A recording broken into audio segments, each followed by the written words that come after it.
Bismillahirrahmanirrahim. Alhamdulillahi rabbil alamin. Alladzi a'azza al-islam wal mu'minin ila yaumiddin. Wassalatu wassalamu ala rasulillahi alladzi ursila rahmatan lil alamin wa ala alihi wa sahbihi wa dhurriyyatihi wa ummatihi ila yaumiddin wa ba'd. Saudara-saudariku sebangsa setanah air dimanapun Anda berada, semoga video ini menemui kita semua dalam keadaan yang baik, sehat, dan dimuliakan oleh Allah Subhanahu wa Ta'ala, serta mendapatkan bimbingan dalam beraktivitas sehingga berpotensi meraih kesuksesan dan kebahagiaan dunia sesuai dengan kemaslahatan hidup kita, dan juga mendapatkan value kebaikan akhirat yang insya Allah menjadi bekal-bekal yang kita sebut dengan pahala yang meringankan hisab kita di hari kiamat dan berpotensi besar untuk bisa meraih rahmat Allah Subhanahu wa Ta'ala berupa jannah yang kita rindukan itu. Saudara-saudariku, 6 September tahun 1944, saat kita masih berjuang dengan darah, keringat, air mata, diwakili dengan merah dan putih itu yang kelak akan menenun bendera yang membawa sekian makna perjuangan yang kita hormati sampai dengan kini, yang tentu seluruh perjuangan itu diwakili oleh orang-orang hebat, orang tua kita yang sangat luar biasa, yang sampai sekarang kita sertakan dalam doa-doa terbaik kita. Dalam momentum itu terdapat seorang sosok besar, 6 September 1944, langsung dari Jerman dengan menggunakan satu wasilah radio berbahasa Arab. Beliau adalah seorang mufti dari Palestina, mufti dari Yerusalem,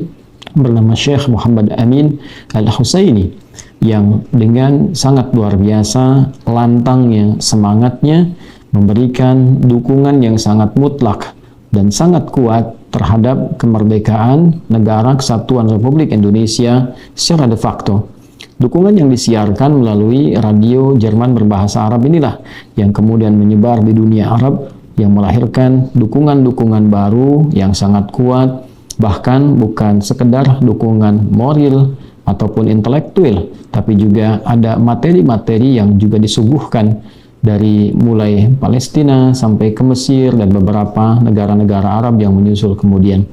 Alhamdulillah atas berkat rahmat Allah Subhanahu wa Ta'ala, dengan perjuangan para orang tua kita, dengan doa mereka, dengan tenaga mereka, darah, keringat, air mata mereka, terwujudlah kemerdekaan Indonesia itu di hari Jumat yang kita ketahui dengan tanggal 17 Agustus tahun 1945,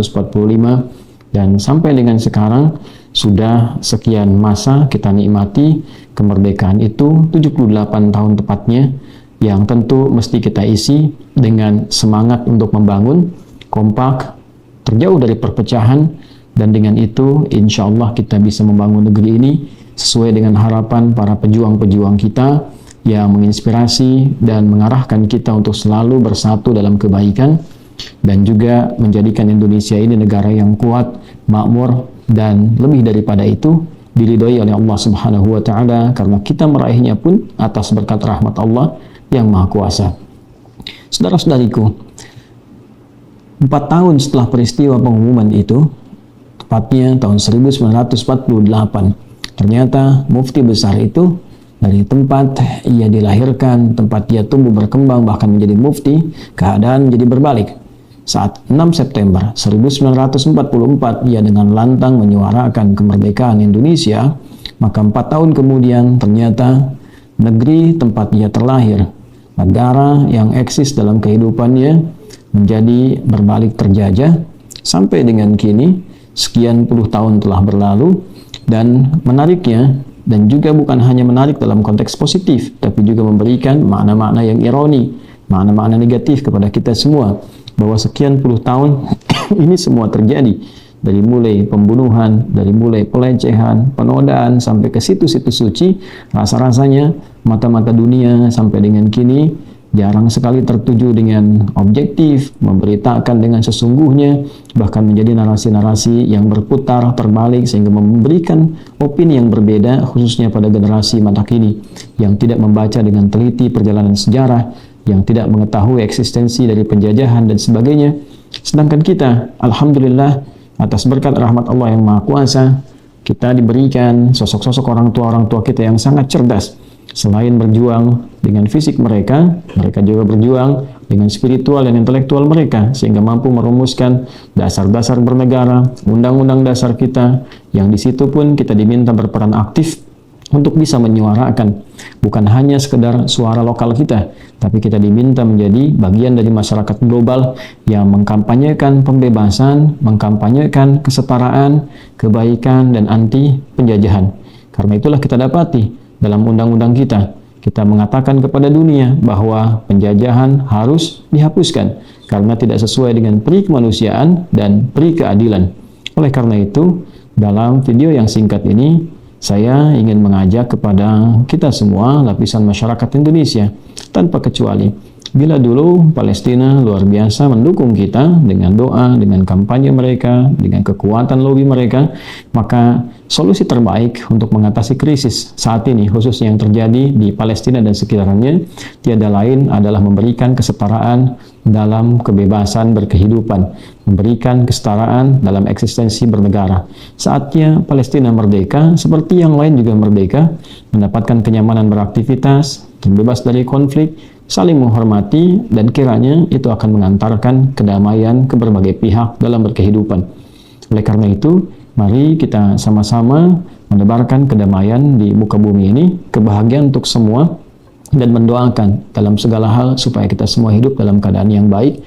Dan dalam konteks Palestina yang sekarang berkembang, saya mengajak kita juga untuk mendoakan para pejuang-pejuang untuk mendapatkan kemerdekaan dalam kehidupan mereka. Dan bagi umat Islam, saya juga menyarankan untuk bisa melakukan doa kunut nazilah, dikhususkan kepada para pejuang-pejuang untuk mendapatkan kemerdekaan seperti yang diharapkan. Bila dalam puluhan tahun